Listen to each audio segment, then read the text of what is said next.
식사들 맛있게 하셨습니까? 바쁘신 가운데서도 오늘 자리를 빛내주게 참석해 주셔서 너무 감사드립니다. 참고로 여기는 지금 코로나19 때문에요.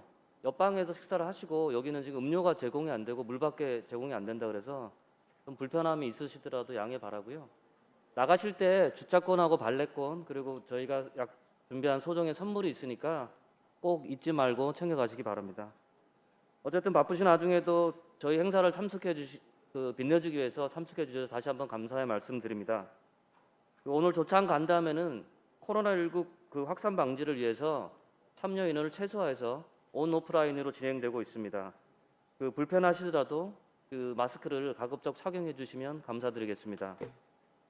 공식 행사 일정에 앞서서 많이들 바쁘신 관계로 내외빈 여러분의 기념 촬영을 먼저 진행하겠습니다.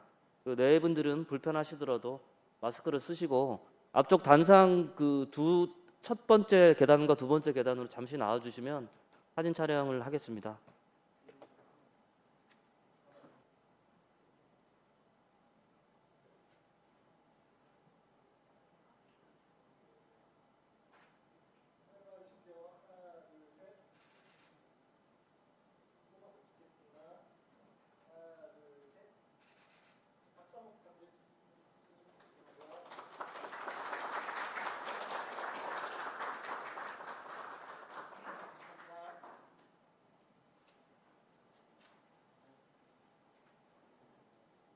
네, 바쁘신데 기념 촬영 응해주신 내빈 여러분 다시 한번 감사드립니다. 잠시 후 SWIF 2021 조창 간담회 공식 행사를 진행할 예정입니다. 오신 분들은 자리에 앉아주시기 바랍니다. 자, 그럼 지금부터 SWIF 2021 조창 간담회를 시작하겠습니다. 저는 서울아이에서 편집국장 대행을 맡고 있는 성남식이라고 합니다.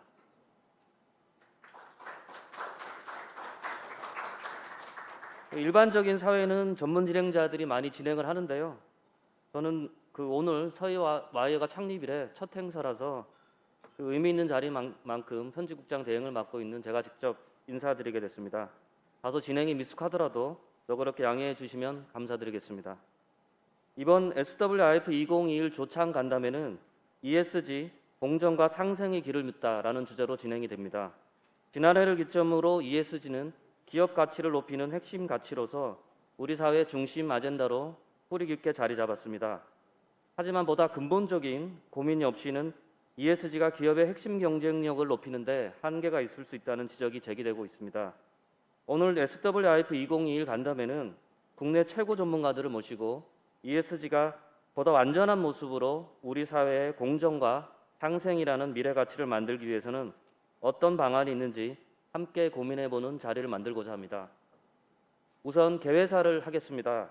개회사는 서울아이어 현영식 대표께서 해주시겠습니다. 현 대표님 앞으로 나와주시기 바랍니다. 내외 기빈 여러분 안녕하십니까? 저는 서울와이어 대표 현형식입니다. 바쁘신 일정에도 불구하고 오늘 서울와이어 혁신 포럼을 빛내기 위해 자리를 함께 해주신 기빈 여러분께 감사 인사를 드립니다. 특히 축사를 위해 시간을 내주신 더불어민주당 양양자 의원님과 금융감독원 김동성 부원장님께도 고마움을 전합니다.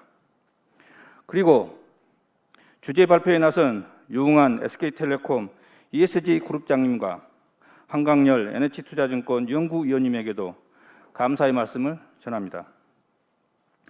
사람 중심, 뉴스 중심이라는 기치를 내걸고 출발한 서울아이어가 올해로 창간 6주년을 맞이했습니다.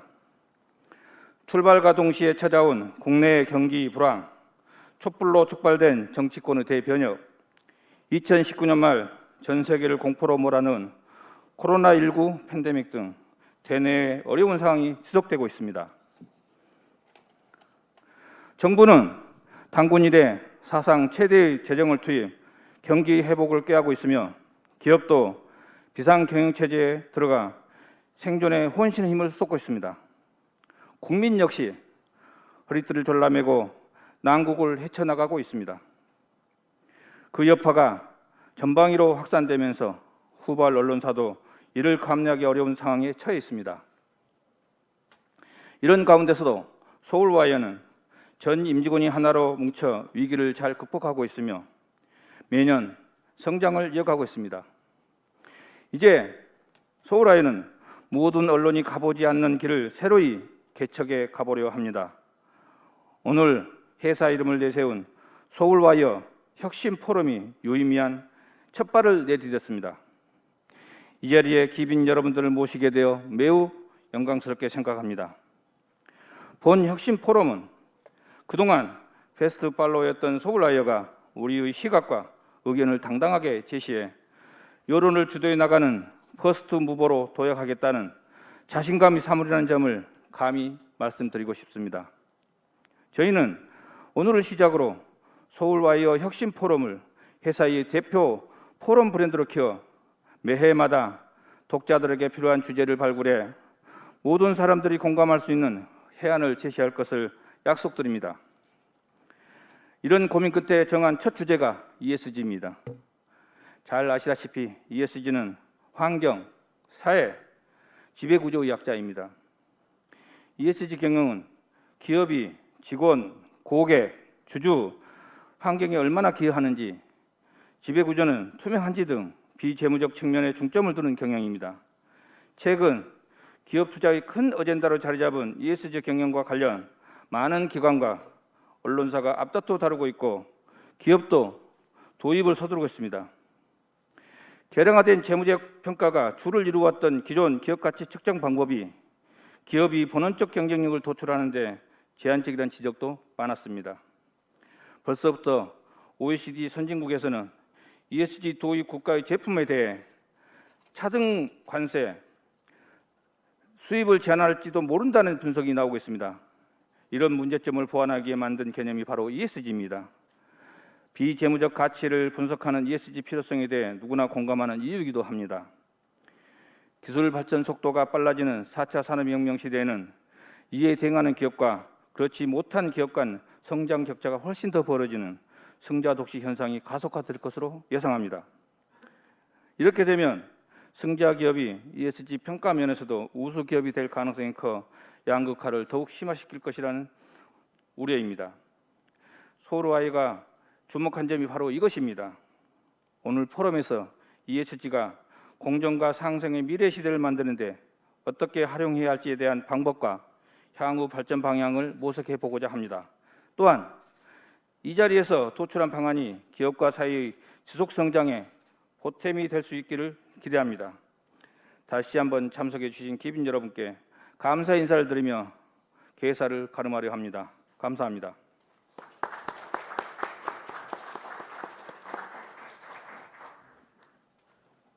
네, 현영식 대표님 감사드립니다. 다음은 오늘 행사를 빛내주시기 위해 참석해 주신 내빈 여러분의 축사가 있겠습니다. 먼저 바쁜 시간에도 시간을 내주신 더불어민주당 양향자 의원님께서 축사를 해주시겠습니다.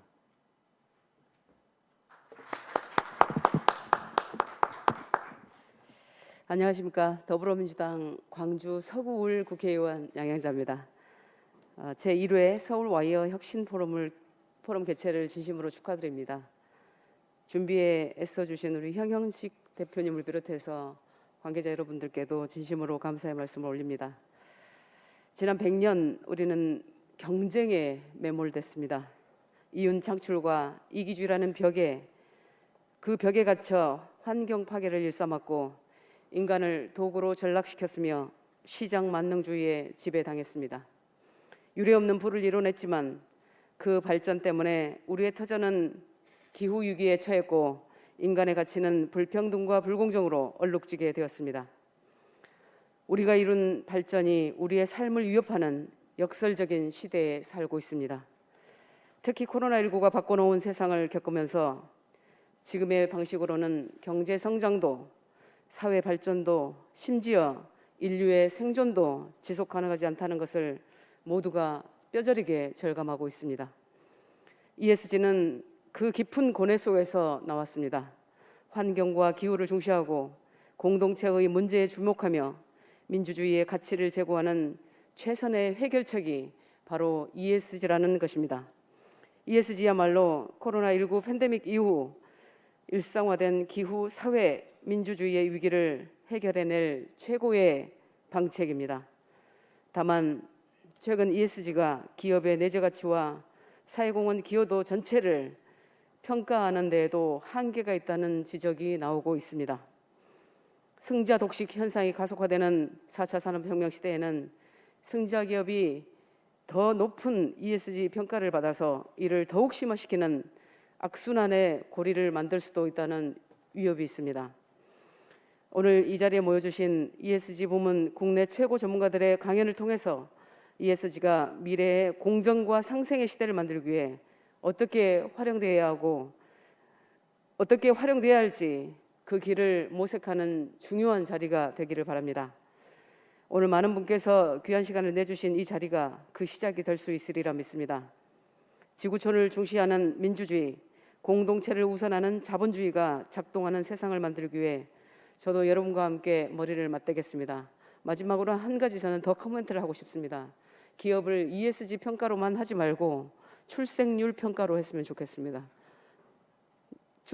낮아지는 출생률 해결 방안도 필요합니다.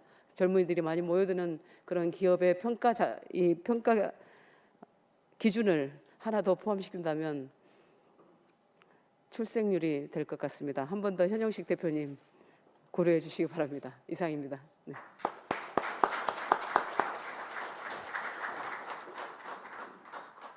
네, 양양자 의원님 축사 감사드립니다.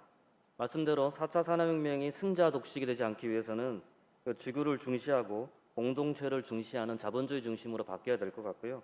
그리고 특히 마지막에 말씀하신 출생률 평가를 해야 된다는 거는 ESG 평가 항목에 새롭게 반영할 필요도 있는 것 같습니다. 네, 다음으로는 금융감독원 김동선 부원장님께서 축사를 하시겠습니다.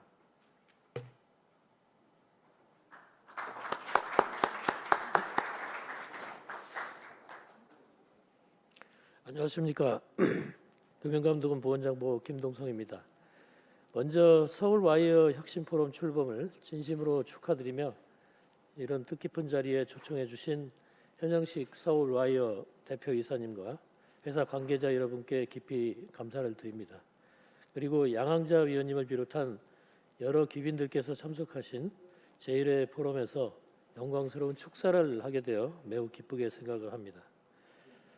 주지하시다시피 기후 환경 변화와 코로나19 팬데믹 등을 거치면서 글로벌 경제의 양극화가 심화되고 있습니다.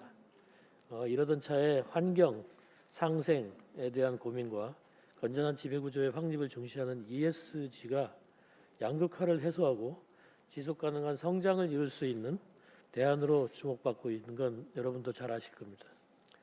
현재 84개국에서 ESG 정보공개 제도를 도입하는 등 세계적으로 ESG 공시를 의무화하려는 노력이 활발하게 진행되고 있습니다. 구글이나 아마존 등 수많은 글로벌 기업들도 지속가능 경영 보고서를 통해서 ESG 정보를 공시하고 나서고 있습니다. 최근 모건 스탠리 설문조사에 따르면 글로벌 주요 기관 투자자의 80%가 ESG를 주요 투자 의사결정 요소로 고려하고 있다고 합니다. 국내 금융시장에서도 연기금이나 보험사를 중심으로 ESG 투자를 확대하여 사회 책임 투자 펀드나 채권 등 ESG 관련 금융상품의 출시가 점차 늘어나고 있는 상황입니다. 특히 금년은 대한민국 탄소 중립 원년으로서 우리 경제에 ESG를 정착시키는 시발점이라고 할 수 있습니다. 저희 금융감독원도 주요 금융회사를 대상으로 지난 5월 13일 기후 리스크 포럼을 설치했습니다. 기후 리스크에 대한 인식을 확대하고 기후 리스크 관리 우수 사례를 발굴하여 공유하는 등 금융권의 대응 능력을 키우기 위해서 노력하고 있는 상황입니다. 뿐만 아니라 코로나19로 어려움을 겪는 소상공인이나 자영업자를 위해서 대출 만기 연장 그리고 원리금 상환유예 등을 통해 포용금융을 확산시키는 데 노력하고 있습니다. 한편 일각에서는 ESG 트렌드에 편승하려는 소위 ESG 워싱에 대한 우려가 제기되고 있습니다. 이에 정부 및 유관기관과 협업해서 구체적이고 체계적인 ESG 정보가 제공될 수 있도록 ESG 정보 공시를 단계적으로 확대하고 기관 투자자의 ESG 관련 수타타 책임을 강화하는 방향으로 스튜어디십 코드 개정을 검토하고 있습니다. 이제 ESG는 글로벌 기업과 금융시장이 피할 수 없는 시대적 흐름이라고 할 수 있습니다. 친환경, 상생, 공정한 경제로 체질을 개선하는 과정은 어떤 이에게는 자연스러운 변화일 수도 있습니다. 그런데 또 반면에 누군가에는 큰 도전일 수도 있습니다. 경제 체질 개선과 지속 가능한 성장을 추구하는 ESG 기업들이 양질의 자금을 보다 원활하게 조달할 수 있도록 금융권의 적극 지원을 유도해 나갈 작정입니다.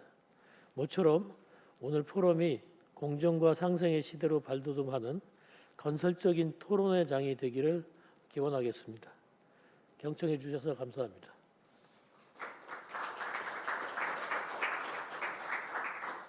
네, 김동성 부원장님 감사드립니다. 말씀하신 대로 기업들이 ESG를 도입하면서 ESG 워싱들이 늘어나고 있는데 관리기관으로서 앞으로 더 많은 관리와 감독이 필요할 것으로 예상됩니다. 부탁드리겠습니다. 자, 이어서 오늘 조창 간담회 주제인 ESG 공정과 상생의 길을 묻다를 주제로 강연을 진행하겠습니다. 다시 한번 말씀드리지만 오늘 조창 간담회는 코로나19 확산 방지를 위해서 참석 인원을 최소화했고 온라인으로도 생중계되고 있다는 점을 미리 알려드립니다.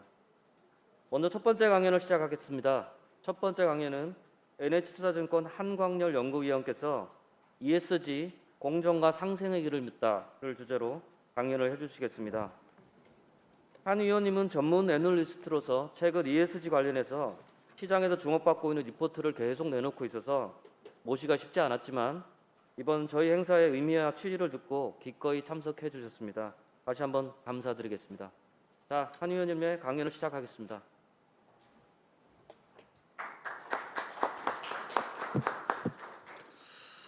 네, 안녕하십니까. 저는 방금 소개받은 NH투자증권에서 ESG 채권과 크레딧 분석을 담당하고 있는 한광렬입니다. 오늘 저는 이제 ESG 경영 확대, 시장의 우려와 개선책에 대해서 말씀을 드리려고 하는데요. 앞에서 저희 대표님이나 연사분들께서 ESG에 대한 중요성은 충분히 말씀을 드린 것 같아요. 그래서 저는 이제 시장의 어떤 좀 우려되는 사항들, 그 다음에 개선에 대한 좀 아이디어 이런 차원에 대해서 조금 더 말씀을 드리도록 하겠습니다. 우선 최근에 이제 국내 기업들, 글로벌 기업들은 이전부터 많이 시작을 했고 국내 기업들 같은 경우가 이제 올해 들어서 ESG 경영 기치를 굉장히 내세우고 있습니다. 최근에 SK도 마찬가지고 다른 대형 그룹사들이 ESG 위원회를 설립을 했죠. 그리고 그 산하에 이제 조직을 갖춰 나가기 시작을 하는데 사실 이제 ESG 경영 기치는 그냥 기업들이 하면 되는 겁니다. 특별히 이렇게 어떤 요건이라든가 이런 게 필요하지는 않는데 ESG 채권은 좀 달라요. 채권 같은 경우에는 그냥 경영 기치만 이렇게 한다고 되는 게 아니라 ESG와 관련된 프로젝트가 있어야 됩니다. 그리고 그 프로젝트를 위해서 자금을 조달하는 게 이제 그 채권을 통해서 자금을 조달하는 거기 때문에 ESG 채권 발행량을 보면은 얼마나 이제 기업이라든가 전반적으로 ESG에 대해서 얼마나 그 중요성이 부각이 되는지를 알 수가 있는데 지금 보시는 왼쪽 차트 같은 경우가 이제 글로벌 ESG 채권, 그다음에 오른쪽은 국내 ESG 채권입니다.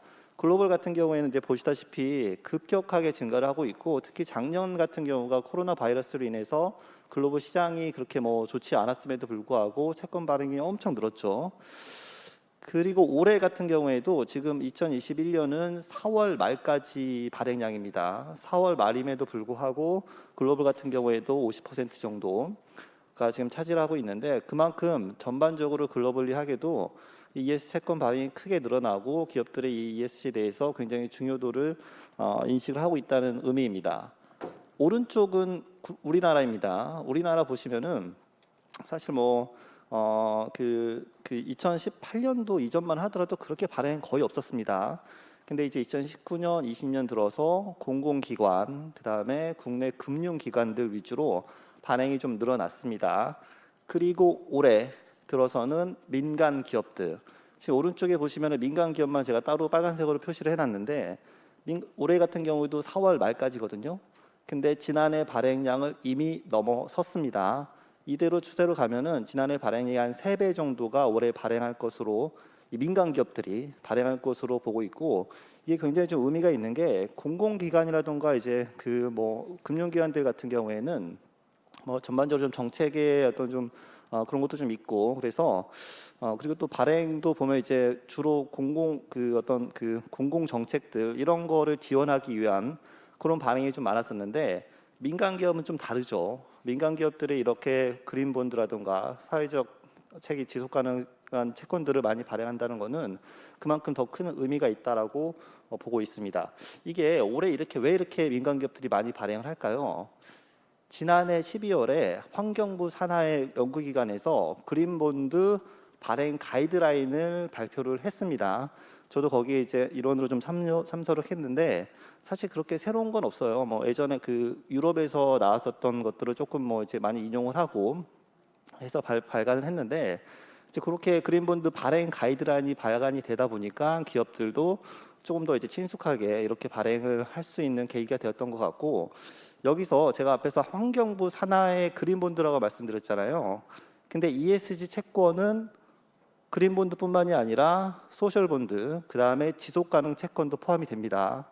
지금 투자자들이 생각하는 거는, 자, 환경부 산하에서 그린본드 발행했습니다. 그러면은 소셜본드, 지속가능한 채권은 아직 없죠. 그 다음에 소셜본드 지속가능한 채권의 주관 부서는 또 어딜까요? 없습니다. 저도 잘 모르겠어요, 어딘지. 이제 이런 것들이 사실 시장에서 뭐 발행자, 일반 기업들뿐만이 아니라 투자자들도 우려를 생각을 하고 있는 사항들이거든요. 뭐 환경부처럼 이렇게 좀 그 정부 차원에서 발행 뭐 이렇게 주관을 해서 하면은 조금 더 어떤 그 시장의 활성화라든가 투자자에게 조금 더 도움이 될 수 있을 것으로 저희는 보고 있습니다. 이렇게 이제 발행이 많이 되는 이유 중에 또 하나가, 지금 지난해 이제 국민연금, 우리나라 최대 그 투자 기관이라고 할 수가 있죠. 국민연금에서 지난해 이제 발표를 했죠. 2023년부터 신규로 투자되는 그 주식이라든가 채권에 대해서 50% 이상은 ESG로 채우겠다라는 거예요. 굉장히 큰 의미가 있다라고 보고 있고, 그 다음에 또 운영 원칙, 이 기금 운영 원칙은 이제 국민연금이 하는 대운영 원칙입니다. 거기에서 기존의 뭐 수익성 중요하죠. 안정성, 그 다음에 공공성, 유동성, 그 다음에 운영 독립성, 이렇게 5가지였거든요. 근데 지난해 지속 가능성을 추가를 했습니다. 이게 6가지가 이제 된 거고, 지속 가능성의 ESG 내용입니다. 그래서 국민연금이 이렇게 뭐 수익성, 뭐 안정성 아무리 좋다고 하더라도 지속 가능하지 않다면은 이거는 우리 투자에서 배제하겠다라는 거거든요. 국민연금이 지금 저희 자산운용사뿐만이 아니라 전반적인 투자 업계에서 거의 뭐 맏형격이죠. 그래서 이렇게 맏형격이 이런 정책을 가져간다는 거는 그 산하의 다른 기관이라던가 그다음 운용사들도 비슷하게 할 가능성이 높습니다. 이미 지금 그렇게 가는 추세이고, 그래서 오른쪽에 보시면 요거는 펀드, 운용사들이 내놓은 ESG 관련된 펀드 같은 경우에도 지난해 굉장히 많이 증가를 했죠. 주식, 채권, 펀드 굉장히 크게 많이 증가를 했고 지금도 계속 증가하고 있는 추세입니다. 참고로 제가 주식이랑 채권을 분리해서 이렇게 보여드리고 있는데, 채권 펀드는 지난해 조금 나왔어요. 근데 주식에 비해서는 미미하죠. 이게 왜 미미할까요? 앞에서 제가 채권 발행 계속 늘어나고 있고 한다고 하는데, 펀드 운용사에서 편입하는 그 펀드를 만들어서 편입을 해야 되는 채권 같은 경우가 사실은 그 양이 많지가 않아요. 운용사에서 펀드에 대한 수요는 많습니다. 이 펀드 ESG 채권 펀드를 사고 싶은 수요는 많은데 운용사에서 못 만들어요. 왜 못 만드냐면은 채권이 부족해서. 사실 여기 제가 저기 그려놓은 ESG 펀드 이 잔액에도 사실은 진짜 ESG 채권은 얼마 되지 않습니다. 비중이 한 20%밖에 안 돼요. 나머지 70~80%는 그냥 일반 채권이에요. 근데 일반 채권이긴 하지만 이렇게 기업 차원에서 ESG 기치를 좀 내세우고 ESG 평가 점수가 좀 높은 일반 기업들이 발행한 그냥 일반 채권들이 ESG 펀드에 포함이 되거든요. 그러니까 한마디로 얘기해서 채권이 지금 계속 발행은 되고 있는데 아직도 수요를 못 따라가고 있는 상황입니다. 그래서 이렇게 저희 이제 업계에서는 조금 더 기업들이 ESG 채권을 더 많이 발행을 해야 되고, 이러기 위해서 또 어떤 정책적인 지원도 좀 필요하다라고 저희는 보고 있습니다. 실제로 채권 발행을 할 때 이 발행 금리가 있잖아요. 발행 금리가 굉장히 중요한데 왼쪽 차트 보시면은 제가 이거를 일반 채권과 ESG 채권의 그 발행 금리를 비교를 했어요. 금리 비교해 보시면은 ESG 채권이 발행 금리가 일반 채권보다도 확실히 낮습니다. 이미 유럽에서 ESG 채권 많이 발행했잖아요. 예전부터. 유럽도 마찬가지예요. 유럽도 ESG 채권 발행 그 금리가 더 낮습니다. 기업 입장에서는 더 좋은 거예요, 사실은. 근데 사실은 이제 좀 따지고 보면은 기업 입장에서 발행 금리는 낮은 거는 좋긴 한데 이 발행 금리 말고 들어가는 제반 비용들을 보면은 더 많아요, 사실은. 그러니까 사실 또 ESG 채권 같은 경우가 ESG 프로젝트가 있어야 되고 또 그 프로젝트에 대한 사후 관리도 굉장히 중요하거든요. 근데 이런 거 이제 관리를 하려면 사실 또 내부적으로도 다 비용이잖아요. 조직도 갖춰야 되고 인력도 갖춰야 되고 이런 비용들이 더 많이 들어가는 측면이 있기 때문에 비용이 좀 금리가 좀 낮다고 하더라도 그렇게 계속해서 발행을 할 수 있는 사항들은 좀 아닌 것 같아요. 근데 이제 오른쪽에 보면은 이 글로벌 이야기 이거는 이제 펀드 플로우거든요. 글로벌 펀드 ESG 펀드에 유입되고 있는 자금 추이를 보시면은 매년 굉장히 가팔라지고 있습니다. 지난해 같은 경우에도 2019년도 대비해서 2배. 올해 같은 경우도 기울기 보면은 기울기 차원이 다르죠. 올해 이 펀드 ESG 채권 펀드로 들어갈 그 자금은 지난해에 비해서 한 3배 정도는 더 증가할 것으로 저희는 예상을 하고 있습니다. 사실 그래서 이렇게 좀 전체적으로 ESG에 대해서 기대가 굉장히 높은 투자자들의 기대가 높은 상황에서 모니터링도 굉장히 강화되고 있어요. 이거는 기업들이라든가 정책 당국에서 굉장히 좀 예의주시하게 봐야 될 필요가 있다고 보고 있는데 저희가 ESG 그 기업도 이제 주가 지수가 있잖아요. ESG 등급이 좀 높은 기업들의 주가 지수 주가와 일반 그렇지 않은 기업들의 주가를 이렇게 지수로 계속 비교를 하고 있습니다. 이미 한국거래소에서 이 지수가 나와 있어요. 그래서 편하게 좀 볼 수가 있고 채권 같은 경우는 아직은 우리나라는 없습니다. 근데 글로벌 하게는 이미 다 나와 있어요. ESG 채권으로 구성된 지수가 따로 있어요. 일반 채권이랑 따로 있고 두 개 계속 비교를 합니다. 비교를 해서 이게 이제 사실은 그 일반적으로 생각했을 때는 ESG 채권 지수라든가 ESG 주식 지수가 일반 채권보다 더 높아야죠. 근데 보면은 그렇지 않은 경우도 있어요. 그거는 사실은 이제 이게 시장에서 아무리 기업들이 ESG에 대해서 기치를 내세우고 우리는 ESG 기업이야라고 얘기를 하지만 그렇지만은 시장에서는 그렇게 평가를 하지 않는다는 것입니다. 그래서 이렇게 모니터링을 계속 하고 있는 상황에서 저희 LH투자증권 같은 경우에도 이 국내 채권 지수를 또 지금 최근에 만들고 있어요. 만드는 이유가 저희는 고객들이 원하는 거거든요. 투자자들이 원하기 때문에 증권회사에서도 이렇게 적극적으로 지수를 만들어가면서 대응을 하고 있다라고 보시면 됩니다. 앞에서도 그린워싱 잠깐 얘기가 나왔었는데 지금 그린워싱이 그거죠. ESG 기업으로 자처를 했습니다. 우리는 ESG 기업이야. 그리고 ESG 채권도 발행했어요.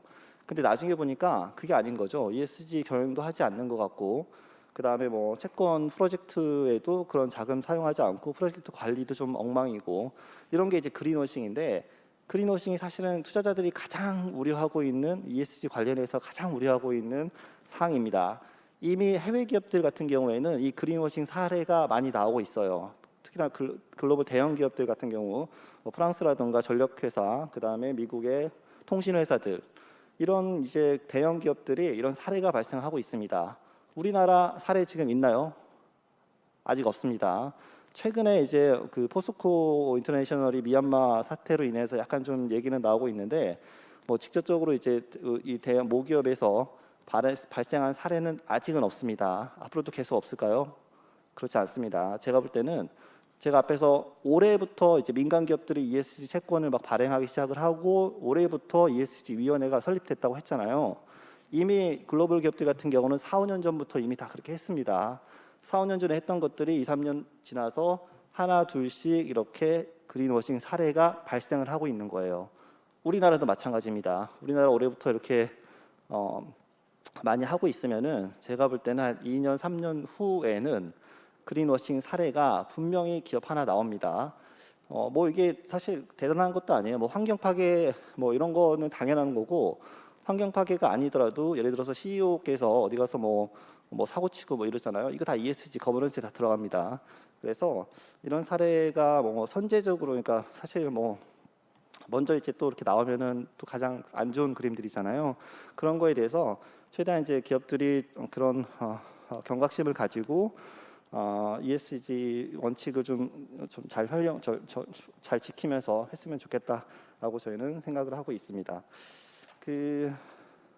그게 사실은 이제 ESG 이런 거를 잘 안 지켰을 때 그린워싱이죠. 안 지켰을 때 단순히 이제 기업들이 뭐 비판받고 그다음에 뭐 기업들이 뭐 사과하고 이것으로 끝나는 게 아니에요. 고스란히 투자자 손실로 이어지거든요. 그러니까 이게 지금 투자자 측면에서도 뭐 이런 투자 기관들이 최근에 굉장히 많이 고민을 하고 있어요. 다들 너도 나도 모든 기업들이 다 ESG 합니다. 근데 그렇다면 투자자 입장에서는 그래 ESG니까 투자할게 이럴 수 없잖아요. 선별해야 됩니다. 선별. 그래서 기업들마다 지금 투자 그 주체들마다 어떻게 하면 ESG에 대해서 선별적으로 투자를 할까라는 고민을 굉장히 많이 하고 있습니다. 여러 가지 뭐 그 전략들이 많이 나오고 있어요. 대표적인 전략들이 일단 뭐 네거티브 스크리닝, 포지티브 스크리닝 이런 것들이죠. 일단 뭐 담배, 뭐 이런 뭐 술, 뭐 그다음 석탄 이런 거 안 돼. 이렇게 이제 투자하는 원칙으로 세우는 기업들도 많고, 근데 이것도 굉장히 좀 사실은 저차원적인 투자 전략이긴 합니다. 지금 계속해서 지금 투자 뭐 외부로는 지금 나가고 있지는 않는데 물 밑에서는 굉장히 전략에 대해서 고민을 많이 하고 있어요. 이런 전략을 좀 잘 짜면은 잘 짜고 실제로 투자에 실행이 되면은 그러면 이제 투자 성과도 높아질 수 있는 부분이기 때문에 이런 고민들을 많이 하고 있다라고 보시면 됩니다. 그래서 뭐 개선책으로 좀 말씀드릴 부분은 일단은 그 ESG에 대한 그 고민들을 더 많이 하실 필요가 있는데 기업 차원에서 단순히 그냥 뭐 우리가 어떤 뭐 환경을 보호하고 그다음에 뭐 사회적인 책임을 다하겠다 이런 거는 그냥 이렇게 얘기로만 해서는 안 되는 것 같아요. 실질적으로 구체적인 목표가 있어야 됩니다. 최근에 이제 유럽에서 발행되기 시작하고 있는 채권 하나를 좀 소개시켜 드리고 싶은데 이게 지속 가능 연계 채권이라고 해서 아마 들어보신 분들도 많이 있을 겁니다. 엄밀히 얘기하면 ESG 채권은 아니에요. 왜냐하면 ESG 프로젝트가 없기 때문에. 근데 프로젝트는 없어도 우리 회사가 가령 이런 겁니다. 이제 이탈리아 이제 전력 회사가 예로 들 수가 있는데 전력 회사 같은 경우는 이제 발전을 하잖아요. 우리가 기존에는 그 청정 에너지 발전 비중이 예를 들어서 한 40%였습니다. 근데 내년에는 50%까지 늘릴게. 그리고 만약에 이거를 못 늘리면은 내가 채권 발행했을 때 발행되는 금리를 지금의 1%에서 2%까지 늘려줄 거야라고 얘기를 하고 있거든요. 그러니까 이거는 그 직접적으로 이 투자자한테 어떤 보상을 주면서 내 ESG에 대한 경영 기치를 더 적극적으로 내세우는 거거든요. 이게 사실은 굉장히 그 시장에서 환영을 많이 받고 있어요. 우리나라 기업은 아직은 이렇게까지 발행한 기업 없습니다. 제가 볼 때는 뭐 위원회 설립하고 하는 거 좋고 조직 갖추는 거 좋은데 조금 더 약간 그 반짝이는 아이디어를 기업 차원에서 많이 그 내세울 필요가 있는 것 같아요. 최근에 뭐 젊은이들 보면은 이제 뭐 유튜브 같은 것도 많이 하면서 이런 이제 아이디어가 굉장히 좋은데 이런 직원들을 활용을 해서 ESG를 단순히 그냥 이렇게 뭐 하겠다라는 게 아니라 정말 다른 사람들이 하지 못하는 그런 이제 어떤 전략적인 측면에서 구상할 필요가 있다라고 저희는 이제 보고 있습니다. 이미 글로벌 기업들 같은 경우는 이런 것들을 많이 하고 있어요. 그래서 뭐 애플 같은 경우 우리 뭐 온실가스 배출 목표 줄이고 있죠. 근데 가만 보니까 우리만 해서 될 것 같진 않죠. 보니까 우리 서플라이 체인들 공급업체도 엄청 많잖아요. 우리뿐만이 아니라 공급업체들까지 다 같이 하자. 그래서 너네 공급업체가 잘하면은 우리가 더 많은 보상을 줄게. 이렇게 정책을 내세우고 있거든요. 이런 것도 사실 상생이죠. 지속 가능이고 우리나라 기업은 아직까지는 없습니다. 그냥 나만 하겠다라고 하는 건데 사실 조금 더 시야를 넓히고 범위를 넓혀서 나뿐만이 아니라 이런 전체적으로 다 할 수 있는 그런 방안들을 좀 내세울 필요가 있어요. 최근에 엑슨모빌이 4월 달인가인데 발표를 했는데 발표한 내용 중에 하나가 이겁니다. 자기네가 이제 온실가스를 많이 배출하잖아요. 엑슨모빌은 대표적으로 이제 온실가스를 많이 배출하는 기업이긴 한데 이거를 이 탄소 포집이라고 해서 기존에는 이제 공기로 이렇게 내보내야 되잖아요. 공기가 아니라 지하로 묻겠다라는 거거든요. 그런 기술을 지금 개발을 하고 있고 그 기술을 더 투자를 하겠다라는 그런 내용들을 발표를 했습니다. 그러니까 굉장히 다양한 아이디어라고 좀 보고 있고 이런 것들이 이제 우리나라에도 좀 필요하겠다라고 보고 있습니다. 또 하나가 BHP 잘 아시겠지만은 글로벌 광산기업입니다. 이 광산기업에서 보통 이제 광산기업이라고 하면은 석탄 그리고 환경 이렇게 생각할 수 있잖아요. 근데 이 기업은 당연히 환경적으로도 우리가 뭔가 개선하겠다라고 얘기를 하고 있으면서 동시에 소셜 예를 들어서 종업원의 사고 발생을 줄이겠다. 그다음에 특히 신흥국에서 어떤 지역 주민의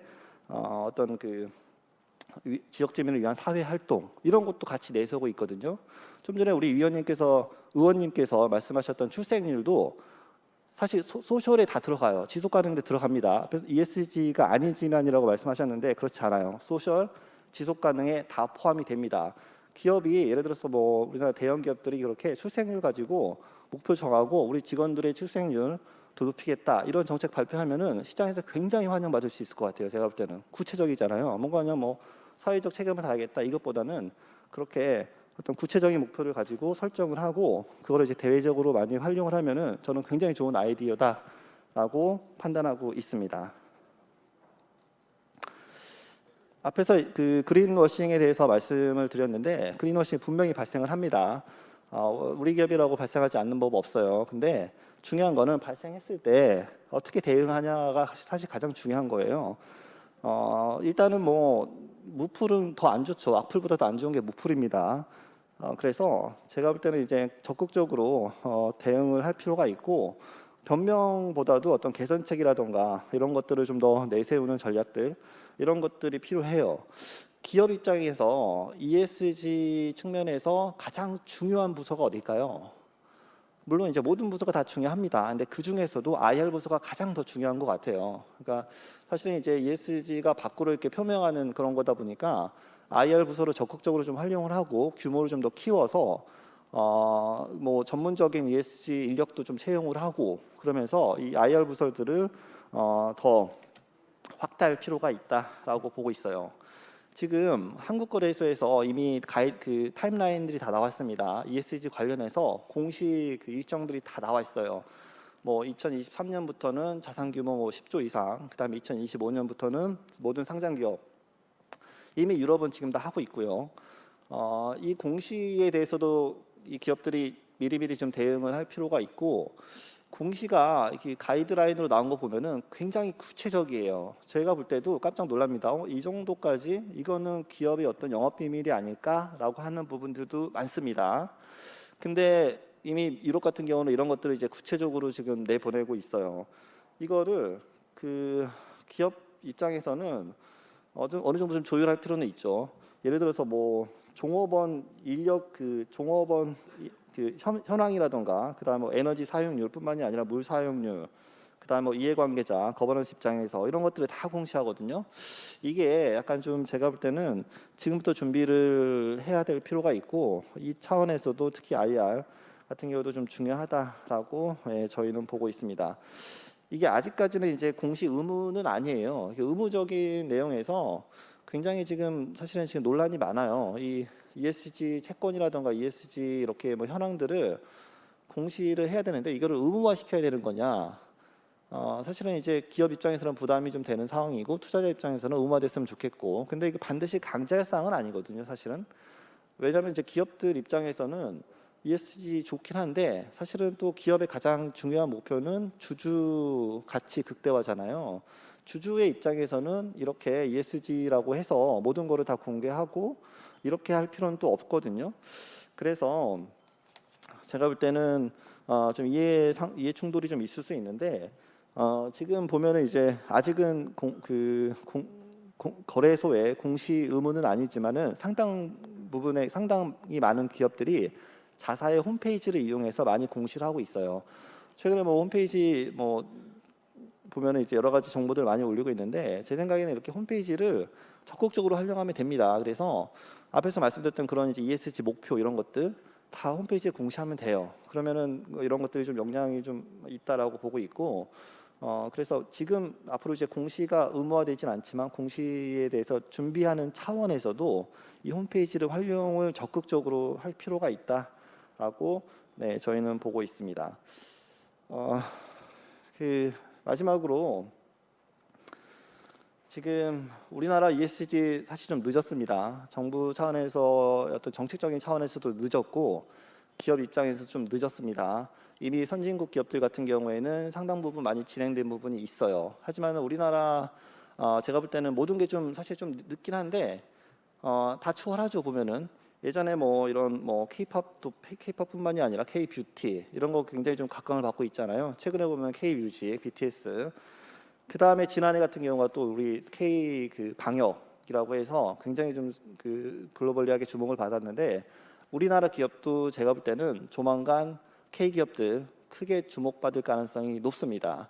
그래서 ESG 같은 경우에도 대응을 좀 잘하고 늦었지만은 지금부터라도 잘 준비를 하면은 충분히 주목을 받을 수 있고 잘할 수 있다라고 생각을 하고 있고, 정책적인 측면에서도 제가 알기로는 이미 이제 국회에 이렇게 뭐 ESG 관련돼서 좀 이런 것도 좀 상정이 되어 있고, 그 다음에 금융위 차원에서도 논의가 되고 있습니다. 지금 투자자들이 뭐 지원 이런 거는 사실은 이제 그 비용 측면에서 지원 이런 것 얘기도 많이 나오고 있는데, 사실 그런 건 크지는 않고 이런 것들이 있어요. 그러니까 ESG 그 채권을 투자를 했을 때, 특히나 보험회사라든가 운용사 뭐 이렇게 투자를 했을 때 이제 채권에 투자하면은 그게 RBC 비율이라든가 그다음에 NCR 비율 이런 이제 그 기업의 비율에 영향을 미치잖아요. 위험 자산이다 보니까. 근데 이 위험 그 가중치가 있어요. 근데 가중치를 지금까지는 다 동일하게 주고 있습니다. 일반 채권이든 ESG는 다 똑같이 주고 있어요.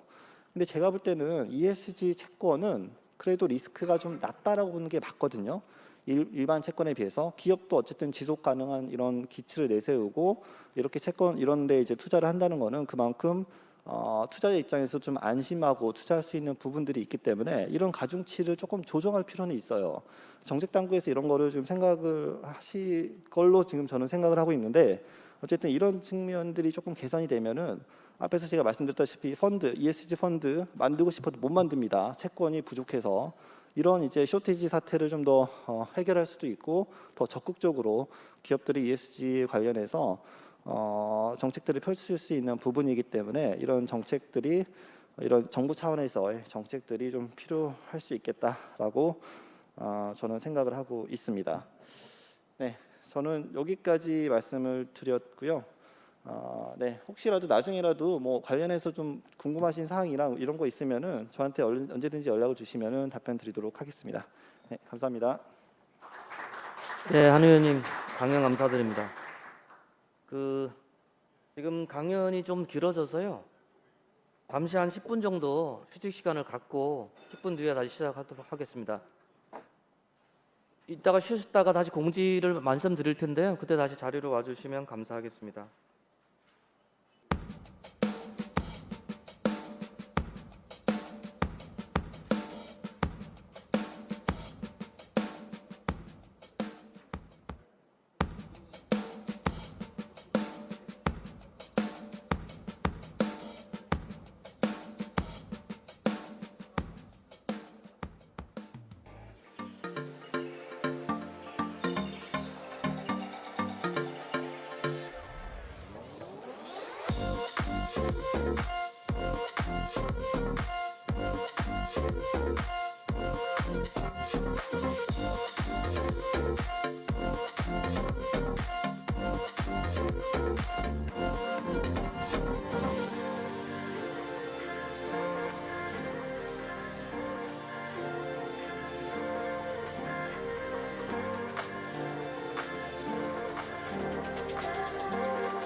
다시 강연을 시작하겠습니다. 유 박사님이 오셨는데요.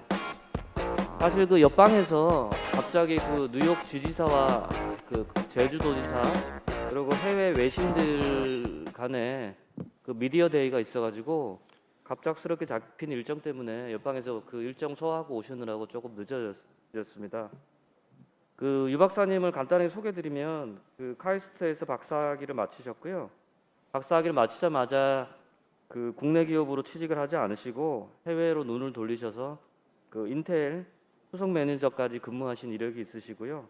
한국에 오셔서는 삼성전자 반도체 사업부 상무를 지내셨고 지금은 국내에서 ESG에서 제일 선도적으로 나서고 있는 SK그룹의 ESG 그룹장을 맡고 계십니다. 너무 바쁘셔서 일정이 좀 늦어졌는데 귀한 강의 한번 들어보겠습니다. 유용환 박사님 소개드립니다.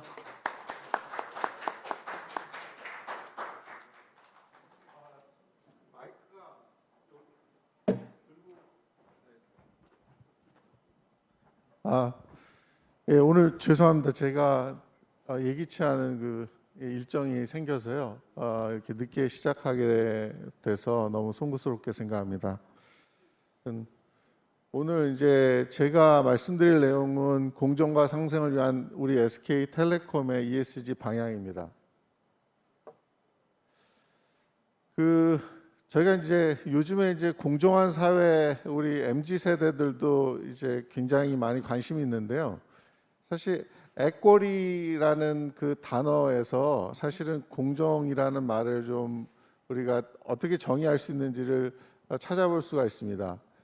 이 equity라고 하는 말은 사실은 이제 giving everyone what they need to be successful 이렇게 됩니다. 그래서 그 모든 사람이 그 갖고 있는 그 탤런트를 어떻게 하면은 그 잘 개발을 해서 성공할 수 있게 하느냐, 이거를 그들이 필요한 모든 것을 지원해 주는 그런 사회, 그런 사회가 이제 공정한 사회다. 법하고 뭐 윤리하고 사람관계 뭐 리더십 이런 거 다 떠나서, 투명성 다 떠나서 모든 사람들이 신이 주신 그런 기프트를 잘 개발할 수 있고 성공할 수 있게 우리 사회가 도와주는 게, 또 회사가 도와주는 게 그게 공정의 가치다, 이렇게 볼 수가 있겠습니다.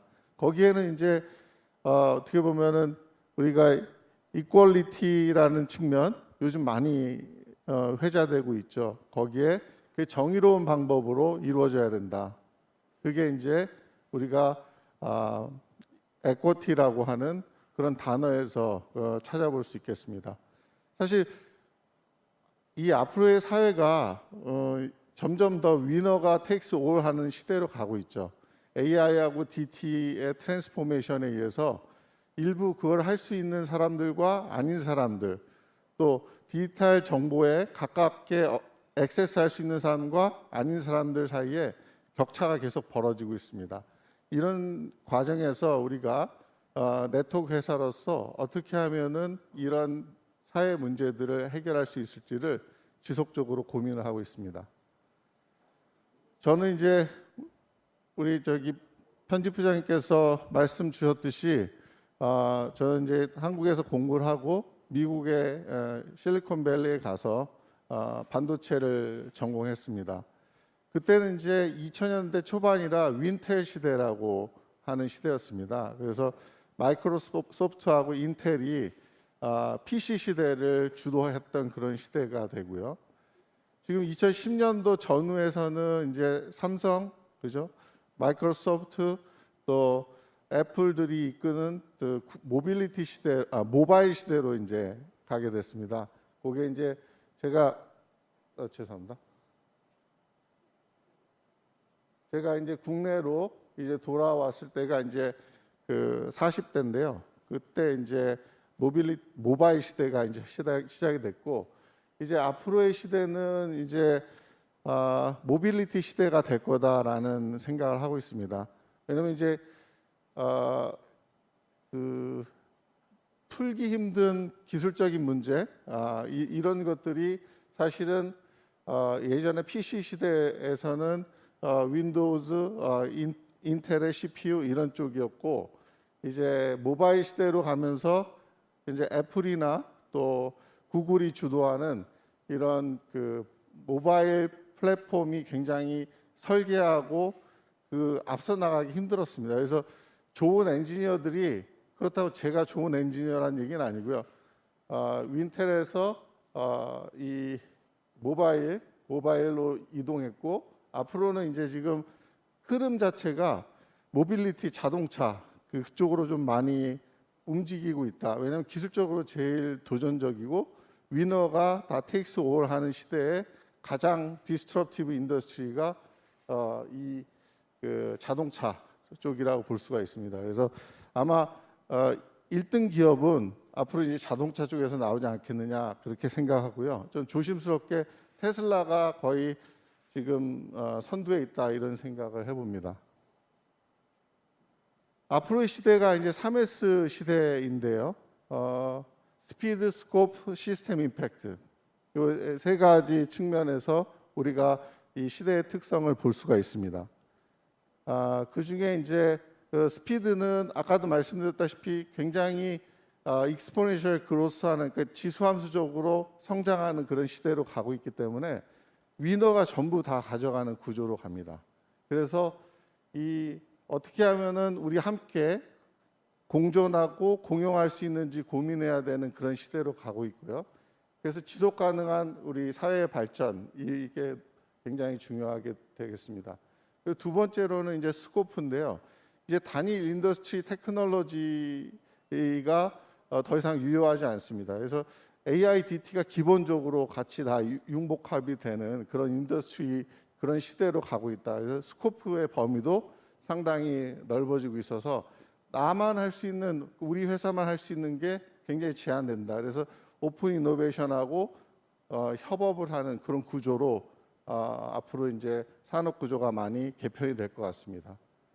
다음으로는 이제 시스템 임팩트인데요. 그 동안은 이제 우리가 이제 그 쉐어홀더 중심의 그런 이익을 추구하는 구조였다 그러면 앞으로의 시대에 있어서는 우리가 사회적 가치, 우리가 스테이크홀더의 개념, 지금 이제 이 돈의 이해관계자뿐만 아니고 그 외에 잠재적인 고객이라든지 아니면은 우리 사회에 소외된 계층들, 이런 계층들까지도 혜택을 줄 수 있는 그런 쪽의 비즈니스 모델이 필요하다. 그래서 이제 저희 회사 같은 경우는 더블 바텀 라인이라고 해서 EV만 추구하는 게 아니고 경제적 가치만이 아니고 사회적 가치도 동시에 추구하는 방향의 비즈니스 모델을 지속적으로 만들고 있습니다.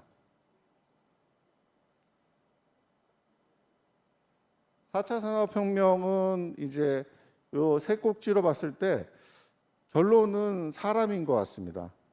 그래서 기술적인 측면에 있어서도 이제 뭐 AI나 로봇 전부 다 사람을 닮아가고 있는 거죠. 어떻게 하면 사람처럼 만들지를 고민하는 거고, 문화적인 측면에 있어서도 우리가 지금까지는 계속해서 패스트 팔로워로서 어떻게 보면 우리가 강한 리더십이 중요했고 그리고 실행력이 중요했다 그러면 앞으로의 시대는 그게 아니고 각 개인들이 얼마나 자율적으로 능동적으로 자기의 재능을 최대한 발휘해서 조직과 국가에 기여하느냐, 이런 문화의 어떤 혁신이 상당히 중요합니다. 그래서 이제 그것 역시 조직이나 국가 중심이 아닌 개인 중심, 각 인간 중심의 그런 문화가 형성이 돼야 된다. 그리고 이제 아까 말씀드렸듯이 지속 가능, 이게 굉장히 중요합니다. 그래서 같이 함께 성장할 수 있는 포용적 성장, 이게 굉장히 중요한 시대로 가고 있다. 이게 볼 수 있습니다.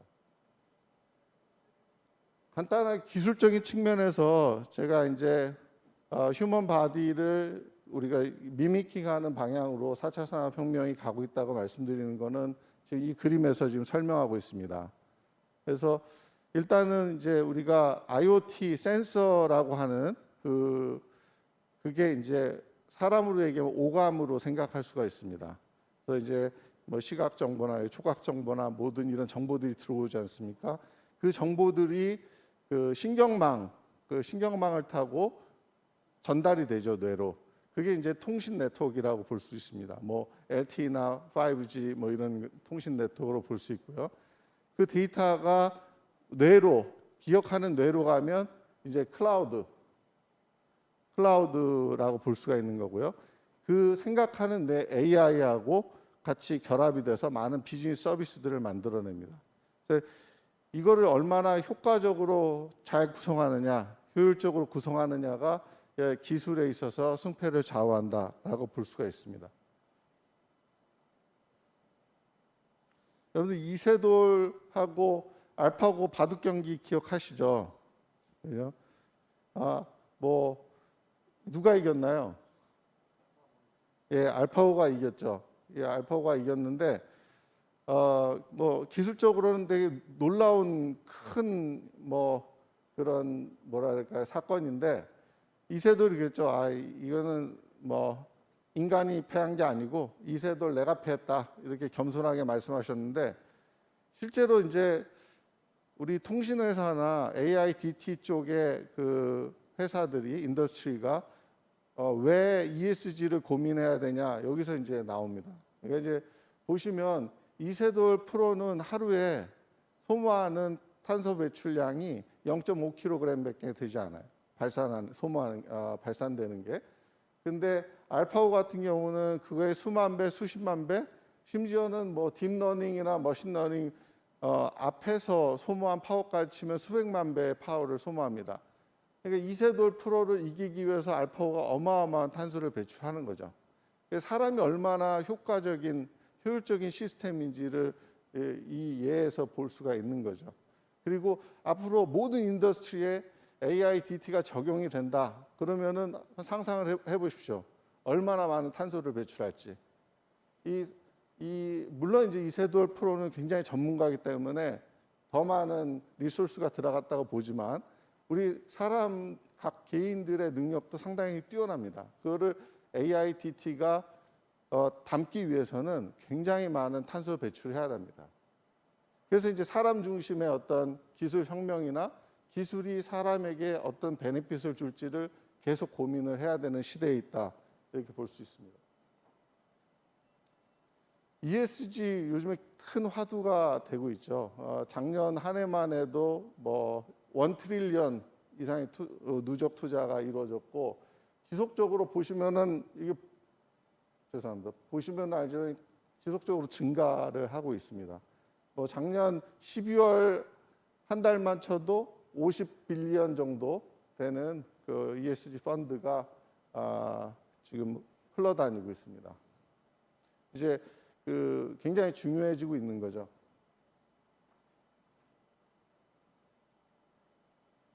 우리 이제 SK텔레콤에서 추구하고 있는 ESG는 다음과 같습니다.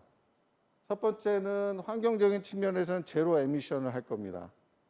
방금 전에도 이제 뭐 문재인 대통령께서 백악관에 있을 바이든과 미팅을 하시는데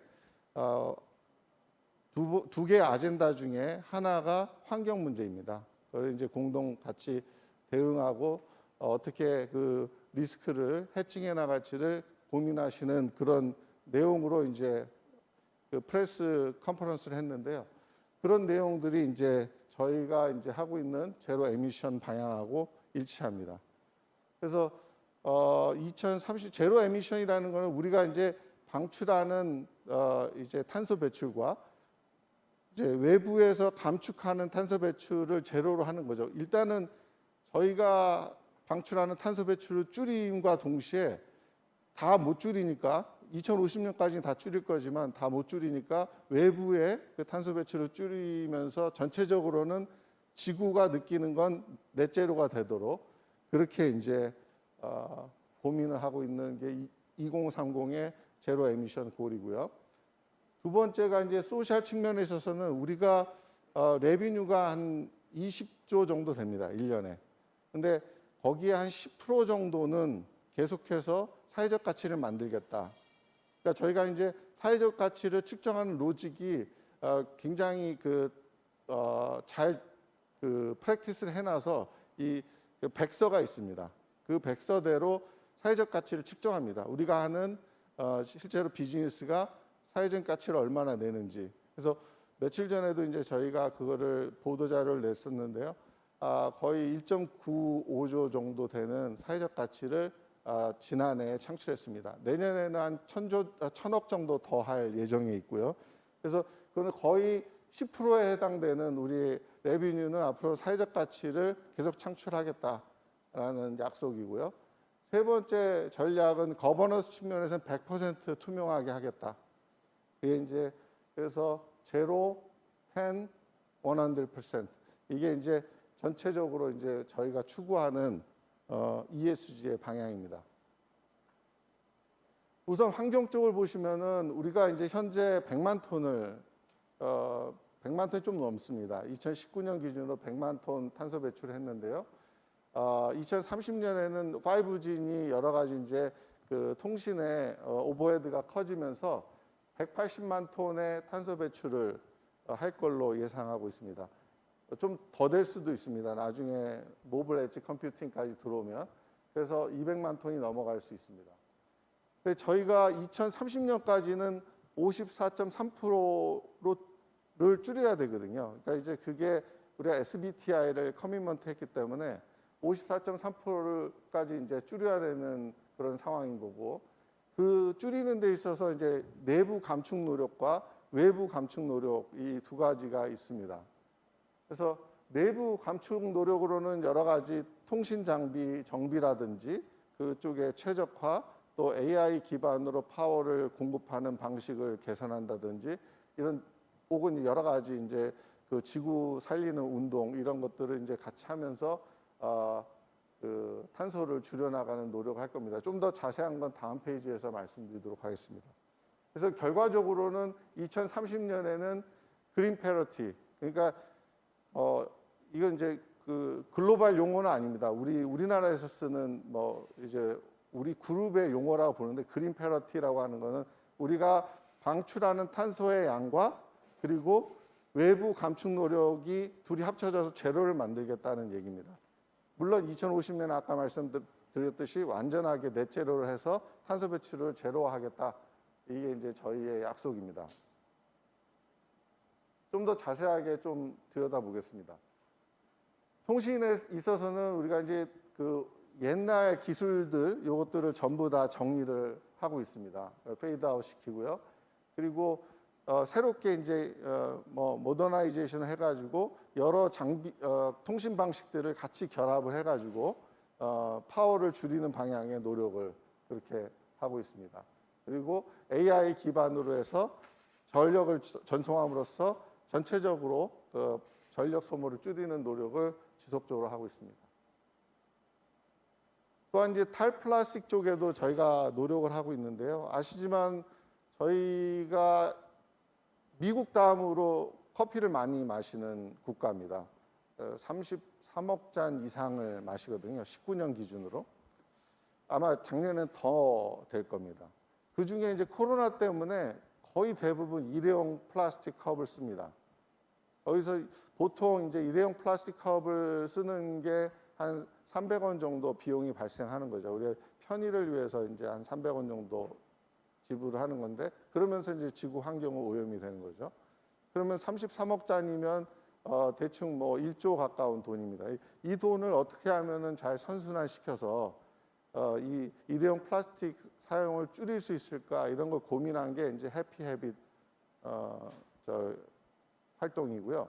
그리고 우리만 해서는 안 된다 해서 같이 스타벅스하고 국가 기관인 환경부, 외교부, 또 여러 지자체, 그리고 이제 우리 그 빅플레이어들 기업 같이 해가지고 지금 에코 얼라이언스를 구축했습니다. 그래서 이건 이제 계속해서 확산될 텐데요.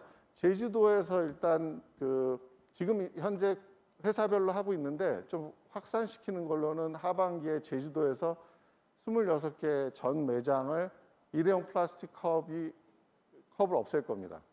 그래서 다회용 플라스틱 컵을 써서 저희가 이제 회수 기계라든지 ICT 기반으로 이런 그 관리하는 거죠. 멀티 유즈 컵을, 다회용 컵을 관리를 해서 그걸 계속해서 순환시킴으로써 일회용 컵을 줄일 겁니다. 이게 한 26개 매장을 하고 내년에는 이제 수도권에 500개 매장 그리고 이제 그 다음 해서부터는 이제 1,600개 전국 매장으로 이제 확대할 예정에 있습니다. 아마 이제 이 과정에서 플라스틱이 굉장히 많이 일회용 플라스틱이 줄 거라고 보고요. 이 베스트 프랙티스를 좀 더 확산을 해서 우리 다른 커피 프랜차이즈들하고 계속 지속적으로 이 활동을 해나갈 예정에 있습니다. 또 외부에서 이제 우리 그 개발도상국들 대상으로 해서 그쪽에는 보시면은 이렇게 밥을 줄 때 그 돌 3개 놓고 이렇게 3스톤 놓고서 밥을 줘요. 그러다 보니까 제가 이제 직접 가봤는데 한 집이 쓰는 나무의 양이 어마어마합니다. 집 사이즈보다 더 많은 나무를 쓰고 있어요, 1년에.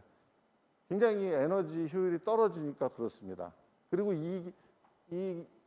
밥 짓는 데가 집 안에 있어요. 그래서 미세먼지라든지 여러 가지 공해 이런 거에 아이들이 굉장히 많이 노출돼 있고 그리고 여성들은 하루에 거의 밥만 합니다. 이 효율이 떨어지니까 한 7, 8시간씩 계속 밥만 하고 있고 그래서 저희가 이제 쿡스토브를 이제 보급을 해서요. 사실 한 30% 정도 에너지 효율이 좋아집니다. 그러면서 탄소 배출도 30% 줄고 또 30% 시간도 또 단축이 되니까 여성들에게 이제 어떻게 보면 시간이 더 여유가 있게 되는 거고 아이들이나 이런 건강 측면에 있어서도 이제 도움이 됩니다. 그런 사회적 가치들이 나오고요. 근데 이제 이 사업이 사실은 CDM 사업 중의 일환이라 저희가 이제 이걸 통해서 150만 톤의 탄소 배출권을 확보합니다. 2026년까지 지속적으로 쿡스토브를 보급하는데요. 그렇게 해서 저희가 이제 여기서 나오는 이제 그 수익금들은 다시 환경 사업으로 돌리는 선순환시키는 방향의 그런 활동을 지속적으로 할 예정에 있습니다. 아까 말씀드렸던 저희 이제 사회적 가치 측정하는 올해 이제 발표된 내용입니다. 그래서 이제 간접 경제 기여 성과가 이제 뭐 세금이라든지 여러 가지 고용 이런 쪽에 그 포션이고요. 이게 제일 큽니다. 1조 4천억 가량 되고요. 그 다음이 이제 우리 비즈니스로 사회 그 어떤 가치를 만들어내는 그러니까 예를 들어서 레드 커넥트라는 헌혈 행사라든지 아니면 뭐 티맵에서 사고 방지하는 그 시스템 플랫폼이 있죠. 사고 방지 그러니까 이제 그 안전 운전을 하면은 이제 그만큼의 크레딧을 줘서 보험료를 깎아주는 그것도 이제 저희가 개발한 이제 사회 가치 프로그램입니다. 그리고 AI 케어 이런 서비스를 통해서 홀로 사시는 노인분들 돕는 그런 서비스도 마찬가지로 여기에 들어갑니다. 또 코비드 19의 케어콜 하는 것도 이제 저희 이 중요한 비즈니스 소셜 밸류에 포함되어 있습니다. 마지막으로는 이제 그냥 사회공헌 사회성과인데요. 그냥 저희가 좀 그 주로는 예전에는 바로 기부하는 그런 게 이제 여기에 들어가 있습니다. 근데 이 직접 기부보다는 앞으로는 이 가치를 기부하는 방식으로 좀 많이 바뀌고 있어서 저희가 이제 이거는 조금씩 그 진화하고 있는 단계에 있습니다. 이 토탈 이제 전체적으로 보면 1.95조 정도 창출했습니다. 그게 대충 우리의 그 레비뉴의 한 10% 정도 됩니다. 이 레비뉴는 계속 올라가는데 저걸 계속 그 10% 이상은 유지하려고 저희들이 노력하고 있습니다. 뭐 이런 결과물로 해서 ESG 전체의 레이팅은 아마 국내 기업의 거의 탑 수준입니다. 그래서 뭐 MSCI도 그레이드 A를 계속 받고 있고요. 그리고 DJSI도 뭐 굉장히 좋은 뭐 탑 수준, 글로벌 탑 수준이고 KCGS도 이제 A 플러스를 받았습니다. 사회적 가치 측면에 있어서는 저희가 이제 이렇게 이런 비전을 가지고 하고 있습니다. 그러니까 어떻게 하면 우리가 가진 기술로 특히 AI, 5G 기술로 우리 그 고객들 혹은 잠재 고객들의 삶의 질을 낮게 해줄 수 있을지를 고민합니다. 그래서 고민해서 나온 2030년 꼭지는 다음과 같습니다. 일단 디지털에서 세이프티, 데이터 프라이버시나 시큐리티 측면을 굉장히 강조하고 있고요. 또 하나는 이제 그 AI 기반의 헬스 솔루션을 특히 이제 치매에 관한 솔루션을 보급해서 우리가 이제 600만 커스터머들이 그 혜택을 받을 수 있도록 준비하겠다. 그리고 마지막으로 이제 그 효율을 높여서 우리의 워크로드를 10% 이상 줄이겠다. 이런 것들이 이제 저희가 소셜 측면에서 추구하는 그 가치입니다. 그 코비드에 이제 굉장히 어려운 그 상황이고 여러분들 힘드실 텐데 저희가 이제 AI 케어콜을 이용을 해서 코비드 19의 그 상황에 대응을 하고 있습니다. 이제 보통 자가격리에 들어가면 하루에 2번씩 그 공무원들이 전화를 하시거든요. 그거를 이제 AI가 전화를 해서 대화를 하는 것처럼 해서 어떤 분들은 막 이렇게 AI한테 막 화도 내시고 사람인 줄 알고 그 정도로 굉장히 진화가 됐습니다. 그래서 이제 요걸 통해서 이제 그 문진 같은 거 하는 거죠. 해서 거의 대부분 이상이 있으신 분들은 찾아냅니다. AI가. 그래서 그분들을 직접 이제 그 보건소에서 케어하도록 그렇게 연계를 하고 있습니다. 또한 이제 치매 환자가 굉장히 많습니다. 아마 2025년 되면 100만이 넘을 것 같은데요. 나이 들면 이제 치매 걱정을 굉장히 많이 하는데 AI를 가지고 이제 치매 예방하는 그 인지 강화 훈련을 계속 합니다. 저희 그 취약계층 노인들 마녀분께는 제가 인공지능 돌봄 이 서비스를 제공하고 있는데요. 지자체하고 함께 하고 있습니다. 그래서 그 마녀분들은 그 이 인지 강화 훈련을 거의 이제 계속 하십니다. 하시면 이제 인지 강화가 한 3개월 정도 하면 15% 정도 강화가 되는 걸로 나와 있습니다. 저희가 그래서 그거를 뭐 그 서울대 이준영 교수님 팀에서는 보통 한 뭐 그 정확하게 얘기하기 힘들지만 2년 정도 치매가 늦춰졌다 이렇게 볼 수 있다. 그리고 치매 그 인지 강화 훈련 자체가 5년에서 9년까지 그 치매가 늦춰진다라고 연구 결과가 나와 있습니다. 그래서 매일매일 인지 강화 훈련을 AI를 통해서 하게 되면 그러면 5년에서 9년 정도 치매가 늦춰지는 그런 효과를 가져올 수 있고요. 우리 한 해에 우리가 치매에 드는 국가 예산이 거의 20조에 가깝습니다. 현재. 이제 굉장히 큰 예산이 들고 있다. 1인당 한 2천만 원 정도가 들고 있어서 굉장히 큰 세금이 쓰이고 있는데 우리가 이제 어떻게든 그 우리 AI로 그런 예방을 계속 하실 수 있도록 그 연습을 AI랑 같이 대화하면서 인지 강화 훈련을 하는 겁니다. 그러니까 전문의가 대화하듯이 그렇게 진행을 하고 있습니다. 그리고 그 119 연계해 가지고요. 그 한 90분 이상의 노인분들을 살렸습니다. 그래서 노인분들이 이제 그래서 위험한 상황이 되면 홀로 사시니까 아리아 살려줘 이렇게 하면은 119에 연계돼서 119에 출동할 수 있도록 그래서 한 90분 정도가 이 생명을 건지는 그런 성과를 한 2년 반 동안 냈습니다. 그리고 아까 말씀드렸던 이제 보안이나 이런 측면에 있어서도 우리가 양자 보안 기술이 전 세계 최고이기 때문에 그런 걸 잘 활용을 해가지고 어떻게 하면은 이 고객이나 잠재 고객들의 삶을 윤택하게 하고 기술이 어떻게 하면은 그 사람의 삶의 질과 또 여러 가지 그 혜택을 줄 수 있을지를 지속적으로 고민하고 있습니다. 저희 이제 거버넌스 구조는 이제 개편이 돼서요.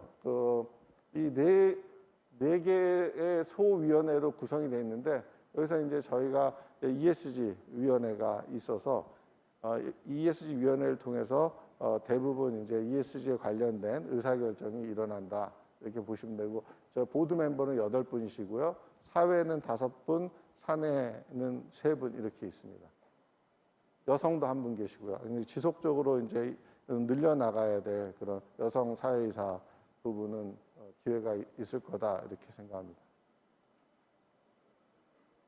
저희가 이제 그 파트너들과 이 생태계를 확산하는 게 또 되게 중요합니다. 저희만 뭐 이렇게 열심히 하는 게 중요한 게 아니고 우리 파트너들과 어떻게 이거를 함께 하고 공존하고 공용하느냐 이런 게 이제 중요하기 때문에 저희가 이제 사회의 어떤 가장 그 페인 포인트들을 찾아내서 저희가 갖고 있는 R&C를 가지고 이거 해결하려고 노력하지만 대부분의 경우는 부족합니다. 그래서 우리 벤처 스타트업과 같이 함께하는 경우가 많습니다. 벤처 스타트업의 아주 혁신적인 기술 이런 그거를 아웃사이드 인을 해가지고 같이 그 문제를 풀어나가는데 그 모든 저희 과제가 벤처 스타트업이 인게이지가 돼 있습니다. 그래서 그 베스트 프랙티스가 일단 나오면 그거를 이제 스케일업하기 위해서 빅 플레이어들하고 같이 즉 정부 혹은 뭐 우리 대기업 이런 데하고 같이 해가지고 좀 판을 키우는 거죠. 말하자면 스케일이 뭐 수천 명, 수백 명 단위로 하다가 그거를 뭐 수만 명, 수십만 명으로 늘리는 그런 단계로 이렇게 스케일업 합니다. 그래서 여기에서 이제 약간의 BM을 만들어서 선순환시키는 그런 그러니까 왜냐하면 ESG 자체는 기업이 지속 가능하게 담보를 해주는 그런 방향이라 그러면 ESG 자체가 단기적으로는 돈이 많이 들어가지 않습니까? 그러니까 이 ESG도 서스테이너블 해야 된다, 지속 가능해야 된다라는 생각이 저희는 있고요. 그래서 그거를 아까 얘기했다시피 소셜 밸류뿐만 아니고 이코노미 밸류를 같이 만들어낼 수 있는 BM을 만들어서 거기서 나온 재원으로 다시 이거 선순환을 만들어서 계속 ESG 활동이 지속 가능하도록 그렇게 이제 저희는 하고 있습니다. 그래서 저희는 ESG 사업 담당이 있어서 거기서 교육 사업, 인공지능 돌봄 사업, 환경 사업을 하고 있습니다. 실제로 거기서 이제 매출에 기여하게 되고 거기서 나온 자금을 또 선순환시켜서 더 크게 확산하는 또 우리 생태계를 만드는 쪽으로 노력을 하고 있습니다. 자, 말씀드렸던 이제 트루 이노베이션과 임팩트 업스 이런 프로그램을 통해서 사회 문제를 푸는 이 벤처 스타트업과 같이 함께 성장 지원하고 있고요. 지금까지 이건 조금 옛날 데이터긴 한데 우리가 302개 기업에 한 115개 정도의 기업이 본인들의 시장 가치를 공개를 했는데 그게 한 2.4조, 2.5조 정도 됩니다. 상당히 이제 크게 이제 그 마켓 밸류가 올라가고 있고요. 같이 이제 성장 지원도 하면서 이런 사회적인 문제를 같이 풀기 위해서 비즈니스를 또 이제 창출해주고 이렇게 하면서 서로 그 지렛대 삼아서 상승을 하는 그런 이제 공생 또 상생 이런 쪽으로 같이 노력을 하고 있습니다.